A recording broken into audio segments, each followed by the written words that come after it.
Many American Christians have a rather anemic prayer life for the very reason that their church has a rather anemic evangelistic plan.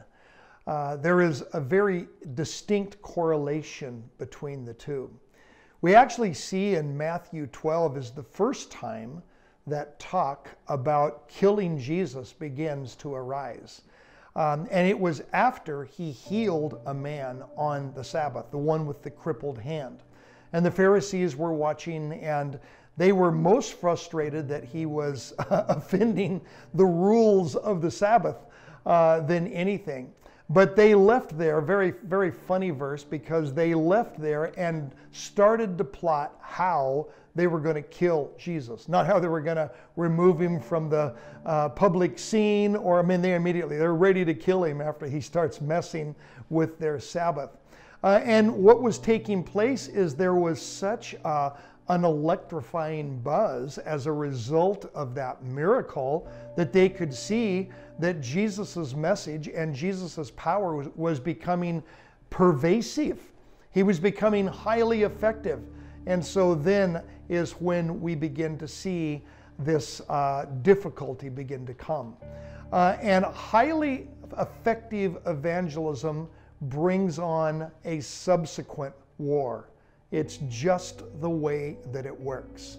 A lot of truth about that is that a lot of Christians and a lot of churches are not wrestling that much with any kind of spiritual warfare for the very reason, the sad reason, that they're not effective at reaching the lost.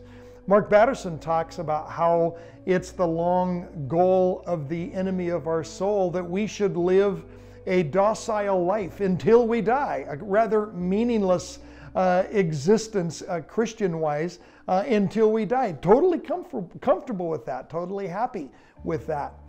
In Acts 3, we see that Peter and John weren't actually called before the council until they had healed the lame man at the Gate Beautiful. Same kind of thing, that when Jesus healed the man with the crippled hand, he was pulled into the attacks, and they start talking about killing him. Well, then they finally get him dead on the cross and deal with the rumors from the grave that the disciples had probably stolen his body and all of that. And so now here we are into Acts 3, and his disciples are going and doing the same thing we just got shut down from that last go around.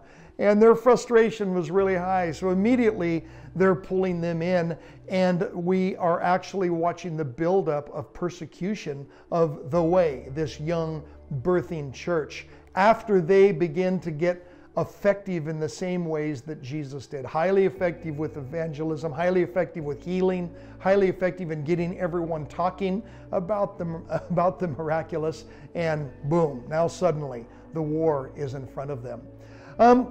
The lesson from Nehemiah that this book is really kind of wrapped around is that they were having to work with the trowel initially. Of course, Nehemiah was called to Jerusalem in his own heart. It was a spiritual call because the walls were in ruin. This was his hometown. He couldn't handle it. This was not okay with Nehemiah. And so he got there and he pulled together a crew of workmen that would show up and begin to go to work on the wall. And of course, they're setting the burned stones that had been torn down and torched back into place, mortaring them, troweling them back into place, until after, I think, 50-some days, the 3 or 4 feet around the entire city had been completed, and then another 50 days, a little, 6 feet, and so for a long while they were being laughed at by their enemies, the tribal towns that were around them. But when it became obvious that they were going to succeed, that they were in fact going to be able to restore the wall, and all the benefits that the surrounding peoples had been enjoying from an undefensed Jerusalem, where they could just run in and pillage and steal and do whatever they want, get whatever they want at the Jews' expense. When they could see that that was about to stop, and they in fact were going to succeed in building the wall, they shifted from laughing to now they started to engage in actual intimidation and actual threats. And at that point, Nehemiah had a choice to make, because they were starting to show up with spears and swords, the enemy, and lining up around the outside and yelling at the workmen, if you don't stop working, we are going to attack you. All of those kinds of threats were now becoming normal. And so it was obvious that now they were effective. They better start showing up not only with a trowel, but they better start showing up with a sword, so that everyone that was watching them knew that these individuals that were on the wall were not only prepared to build, they were also prepared to battle. They were also prepared to be warriors. And that builder-warrior picture that Nehemiah needed to finish the wall, which that's what they did. He made it absolutely disallowed for anyone to go to work on the wall that wasn't also carrying a sword. That picture of the builder-battler is what is needed for the church today. Because if we are indeed going to become effective on the front lines of the gospel, we better have a sword with us so we know how to stay there. And we have the ability to stay on the job and not be intimidated off, not being threatened off, not looking vulnerable to the point that we are inviting attacks and we're not ready to turn around and go into war mode very, very quickly. And for a lot of our churches in this religiously protected land that we have lived throughout the whole of America's history, we have slipped into a church on the supply line identity.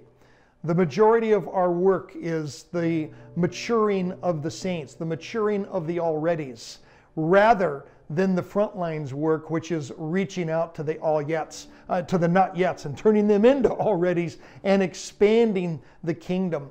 Out on the front lines, it's not just the builders that are needed. On the front lines, there has to be the builder warriors, those that are able to expand, those that are able to engage in evangelistic efforts effectively, but they are able to pray the house down. They are able to pull out their sword. And the truth be told, we are living in a war. We've always been living in the war. It's just that more and more we're coming to where we have to acknowledge that. This is a war that's been here the entire 2,000 years of the day of salvation, but it's a war between the inbreaking kingdom of God and the uprising kingdom of darkness. And the sooner we acknowledge that we're in that war, the sooner we recognize how to become effective in that war. Many Christians long to see the front lines of the gospel, and they pray for it, and then somehow, some way, they finally end up there. Maybe their church engages a particular evangelistic strategy that actually works, as opposed to the 6 or 7 that didn't, but actually works. And they come out to the front lines, but all too quickly they are rushed back to the DMZ, the demilitarization zone, because they ended up bringing a knife to a gunfight. In other words, they knew how to pray the kind of passive prayers, comfortable prayers from the supply line version of church, but they didn't know how to pray those authoritative, bold, declarative prayers that are needed out on the front lines. One of the fastest growing churches in the Christian family is actually the underground church in Iran. We've oftentimes thought it was the underground church in China, but what is happening in Iran right now is truly remarkable. And to hear their leaders talk, and the boldness of their prayer, and the boldness of their attitude, it is remarkable. And church is completely disallowed. They literally have to rely upon the Spirit as to when they're going to meet for church and where they're going to meet for church. Literally, it is a spirit leadership from within them that allows even the simple gatherings. But boy, they do know how to bring people to Christ. The mosques in Iran are empty. The underground church is unbelievably potent, and house after house after house is becoming full with previous Muslims. Very, very interesting story. But we need to learn some lessons about readiness and about prayer from our underground brothers and sisters. Is your prayer life ready to sustain you and keep you on the front lines? This is a powerful question.